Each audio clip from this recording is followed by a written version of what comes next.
संसद का मानसून सत्र खत्म होते मोदी शाह का खेल खत्म हो गया। क्यों? कि आप सोचिए कि किस तरह से विपक्ष इंडिया गठबंधन ने नारा लगाया, प्रदर्शन किया कि 56 इंच का छोटा बंदर बाल नरेंद्र, और पूरे विश्व में विख्यात हो गया। अभी तक तो छात्रों ने यह जेनजी ने यह जंतर मंतर पर लगाया था नारा, उसी नारे को दोहरा दिया विपक्ष ने पार्लियामेंट परिसर के अंदर, इंडिया गठबंधन ने, और 200 प्लस सांसद साथ में रहे इस नारे को लगाते हुए। छोटे छोटे बंदर खरीद के लाए थे।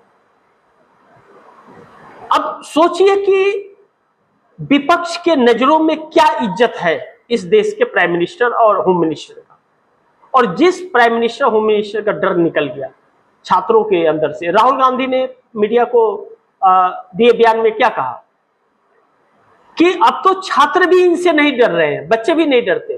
तो मीडिया ने कहा आप क्यों डरते हो, आप खुल करके बोलो। अमित शाह के सामने तो आप चूहा बन जाते हो, कुछ बोल ही नहीं पाते, हमारे सामने तो हमको बोलने नहीं देते, तो उसी में टोकते हो। हालांकि मीडिया को खराब लगा, लेकिन उन्होंने जो तर्क दिया वो बहुत सही था। अगर आप टोका टोकी कर रहे हो, पत्रकारिता दिखा रहे हो, तो हर किसी के सामने दिखाओ। एक के सामने तो आप नतमस्तक हो, उसके गोद में बैठ जाते रहे हो, और दूसरे तरह टोका टोकी कर रहे हो, जवाब भी नहीं देने दे रहे हो। तो एक सबक भी सिखाया। लेकिन इस बीच जब पोल ट्रैकर का सर्वे आया, और पोल ट्रैकर के सर्वे की जो रिपोर्ट आई कि अब सरकार भाजपा की नहीं आने वाली है, एनडीए की नहीं आने वाली है, एनडीए बहुत ज्यादा से ज्यादा 200 से 240 सीटों तक सिमट जाएगा, तो कंफर्म हो गया कि सत्ता नहीं आएगी। जब सत्ता नहीं आएगी तो भाजपा तो हिल ही गई, लेकिन एनडीए भी हिल गया। अब एनडीए के अंदर और भाजपा के अंदर, दोनों के अंदर एक हड़कंप सी परिस्थिति आई, और यह परिस्थितियां मोदी को डरा रही है। इस कदर डरा रही है कि अब इन्हें समझ नहीं आ रहा है क्या करे ना करे। यह भी एक चर्चा विषय रहा सदन में, चेहरा न दिखा पाने का। लेकिन इसको लेकर के अब नीतीश और नायडू जिस तरह से चिंतित है, एनडीए के साथ कभी भी छोड़ देंगे, इस तरह की बात कही जा रही है। क्योंकि एक तरह से चंद्रबाबू नायडू ने अल्टीमेटम दे ही दिया कि अमित शाह का इस्तीफा ले लो। नीतीश कुमार की पार्टी के अंदर भी वही चीज है, कहानी है, और नीतीश कुमार को भी लोग अब कह रहे हैं कि आप साथ छोड़ो, इनका छोड़ो, रहने दो। यानी कि नीतीश नायडू ने बहुत बड़ी गलती की इनको समर्थन देकर के। ऐसी कल्पना कभी किसी ने नहीं की थी कि ये लोग समर्थन देंगे।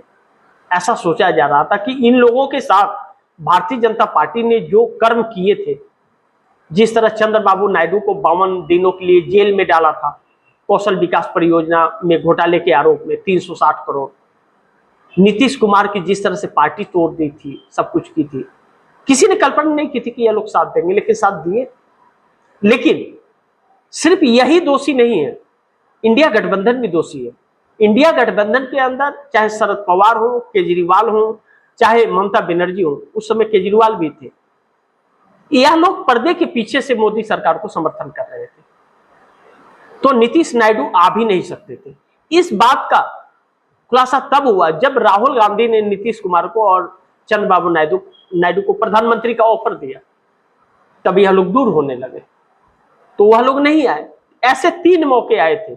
एक मौका अखिलेश यादव का आया था, अखिलेश यादव जाकर के चंद्रबाबू नायडू के लोगों से बात कर रहे थे आने के लिए, तभी भी ममता बनर्जी, शरद पवार और इन लोगों ने साथ छोड़ा था। अब इन सभी परिस्थितियों के बीच अब हालात ऐसे हो गए हैं कि अब इनके लिए एक एक व्यक्ति बड़ी महत्वपूर्ण हो गया, और वह साथ छोड़ रहा है। तो फिर आरएसएस भी मोदी शाह को हटाने के लिए अब तत्पर हो गया है, और चर्चाएं शुरू हो गई है। तो इससे देखिए, संसद के अंदर मोदी और शाह नहीं आए तो सिर्फ दिल्ली के अंदर जो जेनजी के साथ हुआ उसी को लेकर के नहीं आए, ऐसी बात नहीं है। अमित शाह का इस्तीफा मांगा जा रहा है, जवाबदेही मांगी जा रही है, इसी के लिए पार्लियामेंट में आए, सिर्फ यही बात नहीं है। वह आकर के कुछ भी बोल देते, बोलते नहीं चला है, आप चिल्लाते रहो बाहर। लेकिन नहीं, यह डर तो था ही, राहुल गांधी का डर तो बहुत काफी था, क्योंकि इस हद तक मोदी का जो एक प्रभाव था लोगों के बीच वह गिर गया, या तो एक बहुत बड़ा धक्का लगा, उन्हें रातों की नींद उड़ गई। लेकिन आरएसएस के हेडक्वार्टर में जो चीजें चल रही हैं, अब इन दोनों को हटाने की जो प्रक्रिया चल रही है, इनकी तानाशाहियां खत्म हो रही हैं, इनका डर खौफ खत्म हो रहा है। सबसे बड़ी चिंता का विषय इनके लिए यह रहा कि इनकी ब्यूरोक्रेसी इनके साथ खड़ी नहीं रही। और इस आंदोलन के दौरान दिल्ली पुलिस हेडक्वार्टर में सुरक्षा की मांग हो गई कि हमें भी सुरक्षा दीजिए आप, और पुलिस ने हाथ खड़े कर दिए थे। तब इन लोगों ने बाहर से बुलाए थे और बिना नेम प्लेट का रिटायरमेंट लोगों को बुलाया था। आरएसएस के लोग उसमें थे, लाठी ले लेकर के पीट रहे थे सबको। तो परिस्थितियां इनके खिलाफ पूरी हो गई। अब वह ब्यूरोक्रेसी इनके साथ खड़ी नहीं है, यह बहुत गलत कर रहे हैं, अति हो गया।